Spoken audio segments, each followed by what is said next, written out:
and welcome to yet another how-to video on Swift.ng Cloud ERP. In this video, I'm going to show you how to create grade levels and steps for staff as a prerequisite for entering for processing their salaries. So it's going to be about three tasks.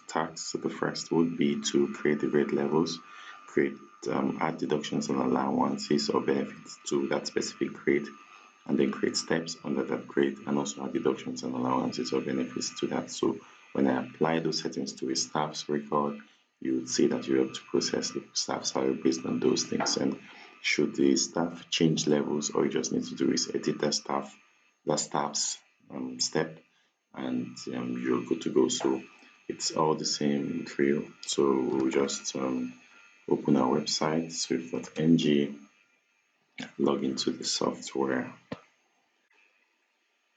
The grading is found in the HR module under settings, top right corner of the page. I click grading, and the number of grade levels already created here. So I just pick to create a new one. You just fill that, and then by the way, I'm using the FIRS PE template here, so I won't be setting up if I'm creating a grade level.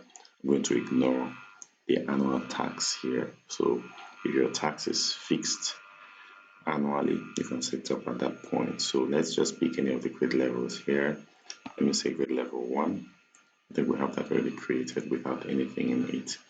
So I'll use that, and you can now start adding steps. So I can add a step, say 001. Gross pay would be, let me say, 1 million. I'll leave this as I said, since I'm using the FIRS PE template. I'll call this 002. And by the way, this is going to be based on how your payroll is calculated. So it mustn't be a grade level 1 or grade level 2. It can be entry level, middle level, and how you pretty much want it to work. So the next would be to set up this grade. That's to enter all salary items, deductions, and benefits tied to this grade level. So I'll start with the basic salary. I have that here as a category. I'll type in its description, basic salary. Let's assume it's either a percentage of your gross. All items are either a percentage of your gross, your basic, or your basic transport and housing. So let's assume this is an amount. So it's either a percentage or an amount. So let's assume it's an amount. It's 600,000 per annum. Remember, all entries are done per annum here. That's 600,000 per annum. Count is 1 because it's just 1%. So if it's a benefit that's tied to more than 1%, you can always change the count to 2, 3, and all that. So I have set up my basic. So what that means, it is not a percentage of anything, it's an amount, and then it's qualified for a tax relief. So I'm going to add the next, which is just add transportation. It can be anything you call it. So I can say just TP. And let's assume it's a percentage. Let's assume it's a percentage, just 5% of your gross. So ignore the amount if you're using the percentage, and then is it qualified? Yes or no? You click create. Now add housing. So select the category first, and then housing allowance, whatever you want to call it. That's another 5% of your gross. And then I'm going to click create. I'll add something else. Let's add an earning. Yes, I can call that entertainment, which is giving entertainment allowance of 120,000,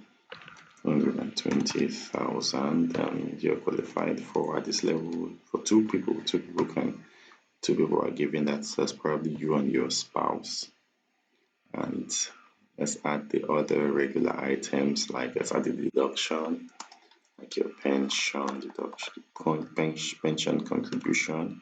So you can have that of the employee, which is I think 7% of your basic transport and housing, if I remember very well. Ignore the amount since I'm using a percentage. And the next would be the pension contribution for that's a deduction, right? Pension contribution for employer. So for employer, we're going to select employer. Sorry, that's not a deduction. It's an employer's contribution here. I think it's supposed to be 10% of, I think, basic transport. I'm not very sure, but it depends on your payroll system. So I've done that. So let's just have this for now. For now, you can add NHIS, NHF, and whatever salary subheads for this grade level. Now, if there are specific deductions or benefits for a particular step, you will need to just click this, and then you can do the same thing I just did here. So I'm not going to do anything for the steps here.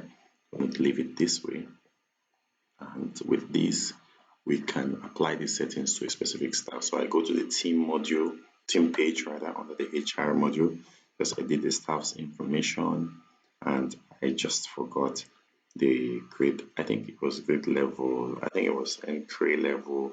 Oh, grade level 1. Yes. So I pick any of the steps, apply to that staff, and all those settings will be applied to that staff. And keep in mind also that we have an employee days of employment here and the termination date. So Swift is going to cut off payment of salaries for staff that are not within this time frame here. So you don't need to come and actually disable the staff when it's time, as long as you've entered the termination date of that staff. So having done all that, I'm just going to click this record, and it means we're ready to process salary. So in this video, I've shown you how to create grade level steps, create salary items tied to either a grade level or a step, and I finally applied it to this staff. In the next video, I'll be showing you how to add deductions and benefits specifically for a staff before processing of salary. So for instance, I'm supposed to give a bonus to a particular staff, and just pick in his staff number and just